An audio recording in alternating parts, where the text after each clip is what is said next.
Hello and welcome to my personal project. So before we dive into the actual bit of present day fine dining and what it consists of, let's take a trip back and look at its history.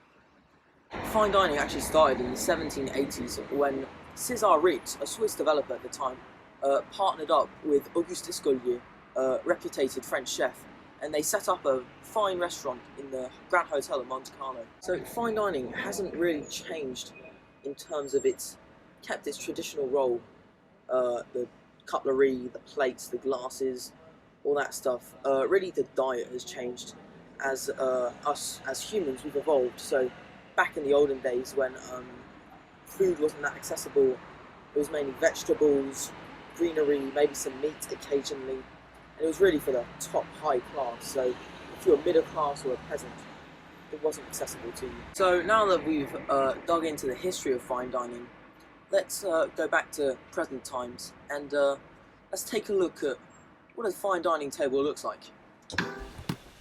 This is a fine dining table done at home. Unfortunately, this means we do not have all the materials you would otherwise get in a high-end restaurant. Nonetheless, we do have the basics, and I can show you what a fine dining table consists of.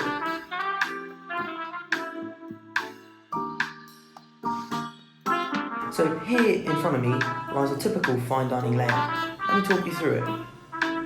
Here is your champagne glass, which you would usually have at the beginning of your meal.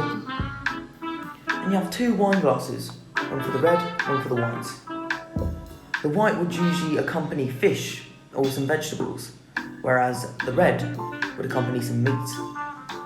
Either side of your plate, you have a selection of knives and forks. You have a meat knife, a fish knife, regular knives. Same goes for the forks. You'd work your way outside in as the courses come. On your left, you can find a bread plate where you would keep your bread in case you need a nibble between courses or while you're eating.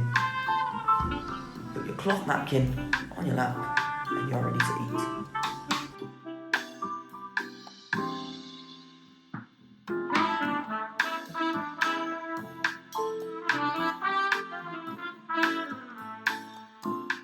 So, let's talk about table manners. Always start from the outside in. Never scoop with your fork. Always sip from the tip of your spoon. If you happen to drop a piece of cutlery, never pick it up. Always use your dessert spoon as a knife. Ask your host or hostess if you need to leave the table. When you sit down, unfold your napkin and place it on your lap.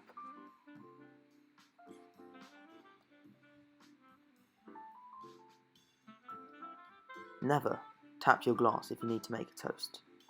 Always check for a dress code. Never pull out your phone. So why should we continue to fine dine like we do? Well, the way I see it, it's a way to socialise, to try new things. Most people these days will grow up only eating junk food and fast food. I see it as a way of developing our palates, of eating in a different context, get out of our comfort zone. And it can be considered to some as an art, and I think it is important to keep that alive. So, I hope you enjoyed this little introduction to fine dining, and thank you.